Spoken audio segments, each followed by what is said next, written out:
अस्सलाम वालेकुम व्यूअर्स, मैं हूं समीना पाशा। उम्मीद आप लोग खैरियत से होंगे। व्यूअर्स, कुछ आम खबरें और अपडेट्स लेकर इस व्लॉग में आपके सामने हाजिर हैं जनाब। आज सरहद यूनिवर्सिटी इस्लामाबाद में एक अजीबोगरीब वाक़या और अफसोसनाक वाक़या पेश आया है, उसके ऊपर तफसील से बात करते हैं। दूसरी तरफ जमायमा गोल्ड स्मिथ साहिबा ने एक दफ़ा फिर इमरान खान साहब के लिए आवाज़ उठाई है और भरपूर आवाज़ उठाई है।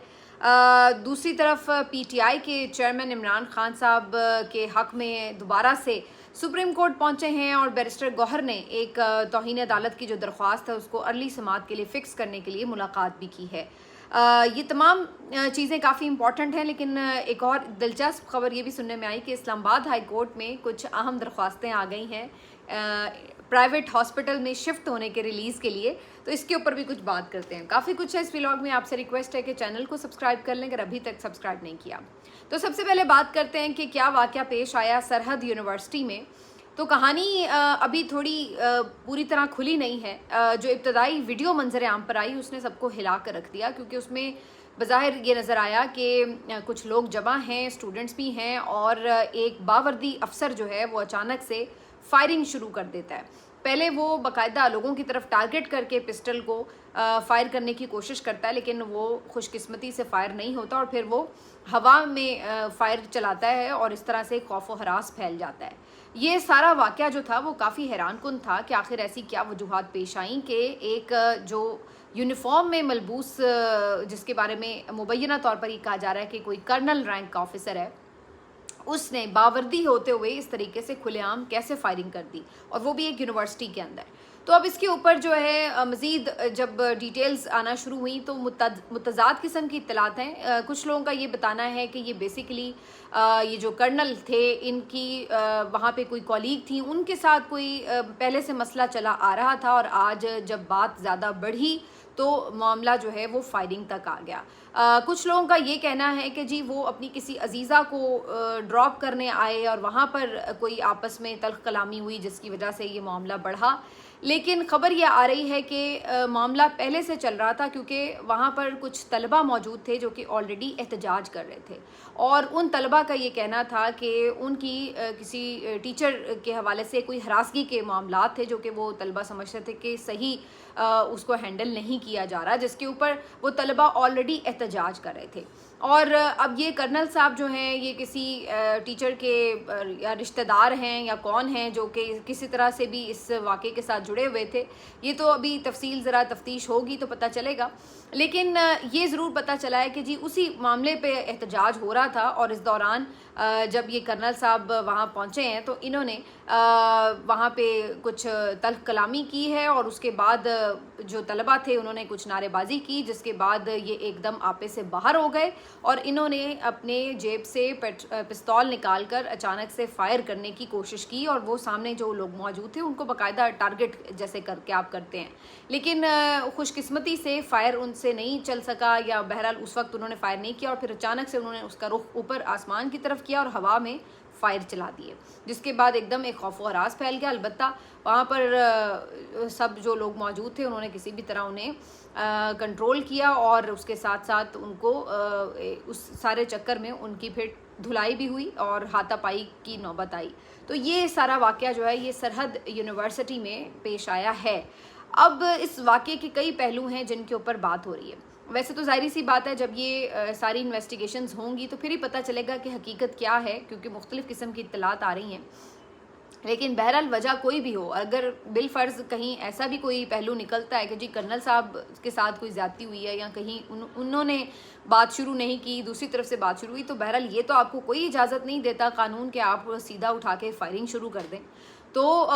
ये एक बहुत ही हैरानकुन वाक़या है। आपके पास अगर कोई गन है या कोई आपके पास हथियार है तो वो आपके पास या तो अपने दिफा के लिए होता है, या फिर जो जराइम पेशा अफराद हैं उनके ऊपर इस्तेमाल के लिए होता है, ना कि आप आम जो लोग हैं उनको हरासा करते फिरें इसलिए कि जी आपके पास हथियार है। तो इसका तो कोई जवाज़ नहीं है कि आपने किस तरह से एक यूनिवर्सिटी के अंदर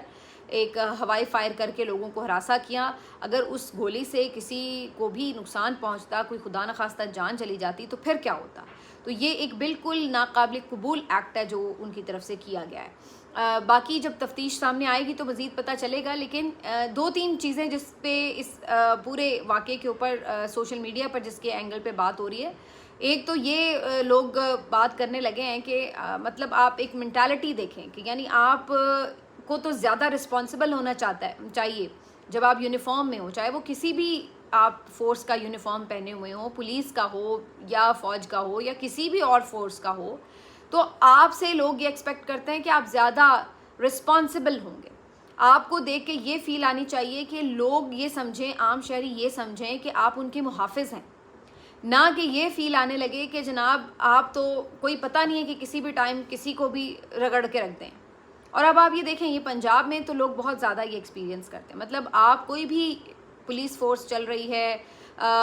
پیرا والے ہیں، کوئی اور ہیں، ان کو آپ دیکھتے ہیں تو آپ کو کوئی سینس آف پروٹیکشن کا احساس نہیں ہوتا، کوئی ایسی فیلنگ نہیں آتی کہ کوئی ہیلپ کرنے کے لیے آپ کے لیے موجود ہے، بلکہ آپ کو یہ فیلنگ آتی ہے کہ جناب یہ بس آپ اپنے کسی نشانے پر ہیں، یا تو یہ آپ سے کوئی آپ کو تنگ کریں گے کسی کام میں، یا اپنے پیسے بٹوریں گے، یا آپ کے اوپر غلط کوئی مقدمہ بنائیں گے، کسی بھی طرح آپ کو پھانسنے کے چکر میں. تو فورسز کا جو ایک مقصد ہے آئین کے تحت، وہ تو ایسا لگتا ہے بالکل الٹا ہو گیا ہے. ایسا لگتا ہے کہ کوئی یونیفارم میں گنڈے پھر رہے ہیں کہ وہ بدماشی دکھاتے پھر رہے ہیں عام لوگوں کو کہ جناب ہمارے پاس اسلحہ ہے، ہمارے پاس یونیفارم ہے، ہمارے پاس طاقت ہے، تو وہ کچھ بھی اس کے بلبوتے پر کر سکتے ہیں. بھائی آپ کے پاس جو یونیفارم ہے، آپ کے پاس جو اسلحہ ہے، آپ کے پاس جو بھی اختیارات ہیں، وہ عوام کے ٹیکس کے پیسے سے آپ کو تمام چیزیں پرووائڈ کی گئی ہیں. اور اس کی جو مقصد ہے، اس کی جو وجہ ہے، وہ یہ کہ آپ نے عوام کو پروٹیکٹ کرنا ہے، عوام کو ڈرانا نہیں ہے، اس کے اوپر آپ نے ظلم نہیں کرنا. لیکن یہاں پر الٹا گنگا بہہ رہا ہے، اور ہمیں یہ نظر آتا ہے کہ جناب جو فورسز ہیں وہ آپس سے باہر ہوئے پڑے ہیں. گولی چلانا ایسے ہے کہ جیسے کوئی اب بڑی بات ہی نہیں رہ گئی ہے، کسی کو بھی گولی چلا کے بھون ڈالو، CCD بھی یہی کچھ کرتی پھر رہی ہے. تو وہ ایک رشتہ جو ہمیں محسوس ہوتا تھا کہ جی خاص طور پہ پاک فوج کے بارے میں، اس کی یونیفارم سے لوگوں کو جو ایک ایموشنل اٹیچمنٹ تھی، اس طرح کے واقعات جو ہیں وہ ظاہر ہے اس کے لیے کویسچنیبل بن جاتے ہیں. لوگ یہ سوچنے پہ مجبور ہو جائیں گے کہ بھائی یہ ہو کیا رہا ہے، کیا ہماری حیثیت کوئی کیڑے مکوڑوں کی ہے کہ آپ کے نزدیک کسی بھی یونیورسٹی میں آ کے کسی بھی وجہ سے فائرنگ کرنا، کسی کی جان لینا کوئی بڑی بات ہی نہیں رہ گئی ہے. میرا خیال ہے کہ اس واقعے کے اوپر سخت سے سخت ایکشن ہونا چاہیے، اور ہوگا بھی. اور جو بھی یعنی اس میں چیزیں سامنے آتی ہیں، جس کا قصور جیسے نکلتا ہے اس حساب سے اس کے اوپر قرار واقعی سزا ملنی چاہیے. بہت سے لوگوں کا خیال ہے کہ یہ بات ظاہر ہے کورٹ مارشل تک بھی جائے گی، اور اس میں دیکھنا پڑے گا کہ کیا جو ہے وہ سخت سے سخت سزا دی جا سکتی ہے، کیونکہ یہ تو اب معاملہ جو ہے یہ بالکل ہاتھ سے نکلتا ہوا محسوس ہو رہا ہے، اور لوگوں کو پھر اس طرح کے واقعات میں مزید اپنا غم و غصہ بھی نکالنے کا موقع ملتا ہے، جو کہ آپ اس وقت سوشل میڈیا پر ایک طوفان دیکھ بھی رہے ہیں. تو جناب یہ جو ہے وہ افسوسناک واقعہ پیش آیا. دوسری طرف یہ جو ایک خلیج ہے، یہ کب سے شروع ہوئی آپ کو پتہ ہے؟ پہلے بھی بہت سے لوگوں کے ذہن میں تھی، جب سے بھٹو صاحب کو پھانسی لگائی گئی تھی، تو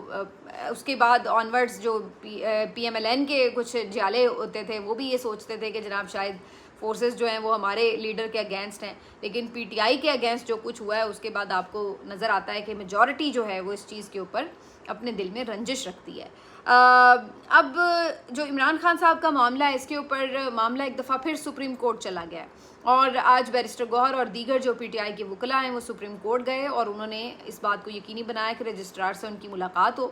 رجسٹرار صاحب کے سامنے انہوں نے درخواست کی ہے کہ جو انہوں نے توہین عدالت کی درخواست کل فائل کی ہے، اس کو جو ہے وہ فوری طور پر اپیل کے لیے لگایا جائے اور اس کو نمبر الاٹ کر دیا جائے. تو رجسٹرار نے انہیں یقین دہانی کرائی کہ وہ چیف جسٹس یحییٰ آفریدی کے پاس اس معاملے کو لے جائیں گے ڈائریکٹلی، اور وہ پھر ان کی ثوابدید ہوگی کہ وہ اس کو جلدی اگر فکس کریں تو بہرحال یعنی کم از کم انہوں نے یقین دہانی نے ضرور کرائی ہے. تو اس لحاظ سے گیم جو ہے وہ کافی دلچسپ مرحلے میں ہے کہ جو PTI ہے وہ اس کے اوپر کافی ارجنسی بھی دکھا رہی ہے کہ جناب توہین عدالت کی جو کارروائی وہ جلدی ہو، تاکہ عمران خان صاحب کو جلدی شفا ہاسپٹل شفٹ کیا جائے. بیرسٹر گوہر آج کافی پر امید تھے کہ اس کے اوپر ان کو خاطر خواہ ریلیف مل سکتا ہے. دوسری طرف ایک اور بڑی دلچسپ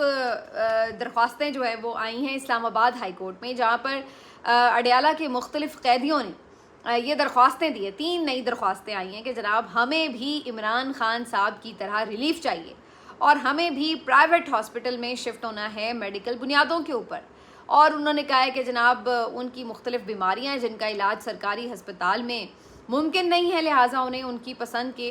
जो प्राइवेट हॉस्पिटल्स हैं वहाँ पर शिफ्ट किया जाए। और उन्होंने बाकायदा उसमें रेफरेंस दिया है कि जैसे इमरान खान को सुप्रीम कोर्ट से रिलीफ मिला उसी की तर्ज पर ये काम किया जाए। उसके बाद खबर ये आई है कि जी वो इस्लामाबाद हाई कोर्ट के जज साहब ने इसके ऊपर फर्दर जो है वो इन्फॉर्मेशन मांगी है कि जी क्या चल रहा है और क्या उनकी तफसीलात हैं। लेकिन जो इसके ऊपर एंगल बनते हैं वो बड़े मज़ेदार हैं। पहली बात तो ये है कि बड़ी हैरत की बात है कि आज से पहले तो किसी ने नहीं इस तरह किया, और जैसे ही हुकूमत ने चंद दिन पहले ये बात उठाई कि जनाब अब तो हर कोई मरीज़ जो है वो इस तरह कर सकेगा, तो साथ ही कुछ मरीज़ तैयार हो गए कि फटाफट वो भी हस्पताल अपनी लेकर आ जाएं दरख्वास्तें। अच्छा, ऑन ह्यूमन ग्राउंड मैं समझती हूँ अगर किसी की जेन्युइन प्रॉब्लम है और वाकई कोई ऐसा कैदी है जो कि इस तरह के किसी मर्ज़ में मुब्तला है कि उसकी इलाज मुआलजे की जो ज़िम्मेदारी है वो किसी प्राइवेट हॉस्पिटल की तरफ जानी चाहिए, तो इसमें कोई मुज़ायका नहीं है। मैं नहीं ये समझती कि ये रिलीफ़ किसी ख़ास शख्स के लिए होना चाहिए। अगर कोई भी ऐसा कैदी है जिसको ऐसे किसी इलाज की ज़रूरत है जो किसी सरकारी अस्पताल में मौजूद नहीं है, तो इसमें कोई हर्ज नहीं है। आप ज़रूर नेल्सन मंडेला रूल के तहत उनको भी मौका दें, एक बात। दूसरी बात ये कि क्या वाकई ये इस तरह की कहानी है, क्योंकि बहुत इसमें इस बात का इम्कान मौजूद है कि ये कोई फरमाइशी किस्म की दरख्वास्तें दायर की गई हों। उसकी वजह ये है कि एक जानिब हुकूमत ये बात करे और अगले ही दफ़ा फ़ौरन ये दरख्वास्तें आ भी जाएँ और वो समाअत के लिए फ़िक्स भी हो जाएँ,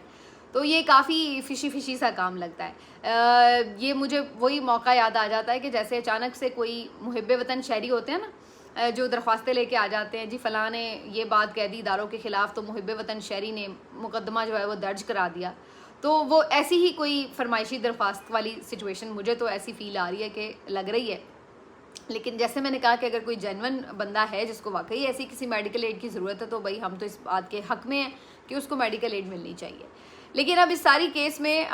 ये ऐसा लग रहा है कि जैसे दोनों जो फरीक हैं वो एक दूसरे को इस तरह की चीज़ों से यानी आप कह लें कि अपने पॉइंट्स और अपना केस मजबूत करने की कोशिश कर रहे हैं कि इधर ये अब बात करेंगे जाके सुप्रीम कोर्ट में जो हुकूमती वकला होंगे कि जनाब देखें, जैसे ही हमने तो यही बात की थी कि अगर इमरान खान को रिलीफ मिला तो बाकी भी कैदी आ जाएंगे, तो अब देखें अब हम किस किस को रिलीफ ये वाला जो है वो फैसिलिटेट कर सकेंगे। तो इस तनाजुर में ऐसा लगता है कि ये फौरी दरख्वास्तें जो हैं वो हाजिर हो गई हैं। लेकिन ये बड़ी दिलचस्प बात है कि जितने भी हुकूमती हामी जो सहाफ़ी हैं या जो भी सोशल मीडिया पर लोग उनके हैं, उनकी तरफ से ये ख़बरों पे बड़ा कमेंट आ रहा है, जी देखें 3 और आ गई, देखें जी आ गई, देखें जी आ गई, तो उसकी वजह से तक़वियत और मिल रही है। अच्छा, जो एक और इसमें बात है कि भाई अब जो ट्रोलिंग चल रही थी वो इस बात पे चल रही थी कि भाई अगर इन कैदियों ने आके इमरान खान का रेफरेंस दिया है, हैरत की बात है इन्होंने नवाज शरीफ का रेफरेंस क्यों नहीं दिया, क्योंकि इमरान खान को जो रिलीफ ऑर्डर किया गया था उस पर तो अमल दरामद हुआ ही नहीं, उन्हें तो शिफा ले जाया ही नहीं गया। तो आपने अगर नज़ीर बनानी थी तो आप कोई ऐसी मिसाल देते ना जिस पे अमल दरामद हुआ था, और एक ऐसी मिसाल मौजूद है कि लंदन तक चला गया था एक मरीज़, तो आपको तो ये मिसाल देनी चाहिए थी कि जिस तरह नवाज शरीफ को ये रिलीफ मिला था कि कैदी होने के बावजूद उनको ना सिर्फ ये कि मेडिकल ज़मानत मिली बल्कि उन्हें लंदन भी जाने की इजाज़त मिली, तो भाई हमें भी वो इजाज़त दी जाए, क्योंकि वो तो एक ऐसा ऑर्डर था जिस पे अमल दरामद भी हुआ था। ये शिफा पे तो अभी तक अमल दरामद भी नहीं हुआ। तो ये जो सारी आपको नज़र आती है कहानी, इसी से पता चल जाता है कि ये दरख्वास्तें कहाँ और कैसे आई हैं और इनका मकसद क्या है। लेकिन बहरहाल इससे पता ये चल रहा है कि अभी ये मामला मज़ीद और गर्म होगा। उधर जमाइमा गोल्डस्मिथ इमरान खान साहब की साबिक़ एहलिया ने एक दफ़ा फिर ट्विटर पे आवाज़ उठाई है। उन्होंने एक ट्वीट किया है जिसमें उन्होंने बरतानवी वज़ीर आज़म और सेक्रेटरी ख़ारजा को टैग करते हुए ये सवाल पूछा है कि आखिर बरतानिया कब तक जो सलूक इमरान खान साहब के साथ जेल में हो रहा है उसके ऊपर खामोश रहेगा। क्यों नहीं हुकूमत पाकिस्तान को इस बात का पाबंद बनाया जाता या उन पे दबाव डाला जाता या उनसे मुतालबा किया जाता कि भाई इमरान खान को जो बुनियादी हुकूक हैं वो उनके फ़राहम किए जाएँ। एक दफ़ा फिर जमाइमा ने इस पूरी ट्वीट में तफसीलन ये बात लिखी है कि इमरान खान साहब 3 साल से कैद में हैं और 8-10 महीने से तो सॉलिटरी कन्फाइनमेंट में इस तरह से हैं कि उनकी फ़ैमिली से भी उनकी मुलाकात नहीं हो पा रही। कोई मेडिकल एड उनको उस तरह से प्रोवाइड नहीं की जा रही जो उनको सेटिस्फाई कर सके। उनके जो पर्सनल फिजिशंस हैं वो उन्हें मिल नहीं पाए اور جس طرح کی کنڈیشنز میں انہیں رکھا گیا ہے یہ سب کچھ بہت ان ہیومن ہے. اب معاملہ جو ہے وہ پولیٹیکل وکٹمائزیشن کا نہیں ہے کہ جس کو آپ یہ سوچ لیں کہ جی یہ تو کسی بھی ملک کا اندرونی معاملہ ہے, ان کی سیاست کا معاملہ ہے, بلکہ یہ تو اب انسانی حقوق کا معاملہ ہے. تو جمائمہ نے اپنے جو وہاں کی حکومت کے لوگ ہیں ان کو جگانے کی کوشش کی ہے کہ جی برطانیہ کا تو ہمیشہ ایک موقف رہا ہے انسانی حقوق کے حوالے سے, تو اب ہم خاموش کیوں ہیں اس موقف کو لے کر کے. یہاں پہ عمران خان کے ساتھ جو وکٹمائزیشن ہو رہی ہے انہوں نے اس میں اپنے بیٹوں کا بھی ذکر کیا ہے کہ ایون وہ اپنے باپ سے بات نہیں کر پاتے, ان سے ملنے جانا چاہتے ہیں تو انہیں ویزا نہیں پرووائڈ کیا جا رہا. تو یہ تمام چیزوں کے تناظر میں کیوں نہیں جو برطانوی حکومت ہے وہ اس سلسلے میں جو پاکستانی اتھارٹیز ہیں ان سے بات کرتی کہ بھائی یہ انسانی حقوق کو فالو کریں, آپ کامن ویلتھ کے ممبر ہیں تو آپ کے اوپر بھی یہ بائنڈنگ ہے کہ آپ نے انسانی حقوق کے جو سیٹ سٹینڈرڈز ہیں ان کو میٹ اپ کرنا ہے. تو ایک طرح سے پھر جمائمہ گولڈ سمتھ نے اس کے اوپر بھرپور آواز اٹھائی ہے. اور آپ کو پتہ ہے کہ جمائمہ کی بہرحال ایک سٹینڈنگ ہے, ایک ان کی فالوئنگ ہے اور ایک اسر و رسوخ والا خاندان ہے, تو ان کو ظاہر ہے کہ بڑی پذیرائی ملتی ہے جب بھی وہ اس طرح کی کوئی آواز اٹھاتی ہیں. تو بہرحال کل ہم نے یہ خبر دی آپ کو کہ 21 جو سابق کپتان ہیں, ایکس کرکٹرز ہیں, انہوں نے عمران خان صاحب کے لیے آواز اٹھائی ہے. آج برطانیہ کی جو حکومت ہے ان کے لوگوں کو ٹیگ کر کے جمائمہ نے اس کے اوپر ٹویٹ کیا ہے. تو یہ انٹرنیشنلی اب جو چیزیں ہیں اس میں آہستہ آہستہ ہمیں معاملہ بڑھتا ہوا نظر آ رہا ہے, اور یہ الٹیمیٹلی آپ دیکھیں گے کہ اس کا اثر جو ہے وہ حکومت پاکستان پر آئے گا. ان کے اوپر اس چیز کا دباؤ ہوگا, بھلے یہ ابھی تک اس کو ریزسٹ کر رہے ہیں دباؤ کو, لیکن ایک وقت آتا ہے کہ پھر آپ کو اس دباؤ کو جواب دینا بھی پڑتا ہے لوگوں کو. تو یہ اب اس طرح سے معاملہ چل رہا ہے. لیکن جو ہمارے حکومتی اکابرین ہیں, جو ہمارے سیاسی بہت حلقوں میں گردش کرنے والی خبریں ہیں, وہ یہ کہ عمران خان صاحب کو الٹیمیٹلی یہ ریلیف ملنا ہی ملنا ہے اور ان کو شفا انٹرنیشنل ہاسپٹل شفٹ کر دیا جائے گا. لیٹس سی کہ اس کے اوپر کب تک عمل درآمد ہوتا ہے. ملتے ہیں آپ سے اگلے ویلاگ میں, اپنا خیال رکھیے, اللہ حافظ.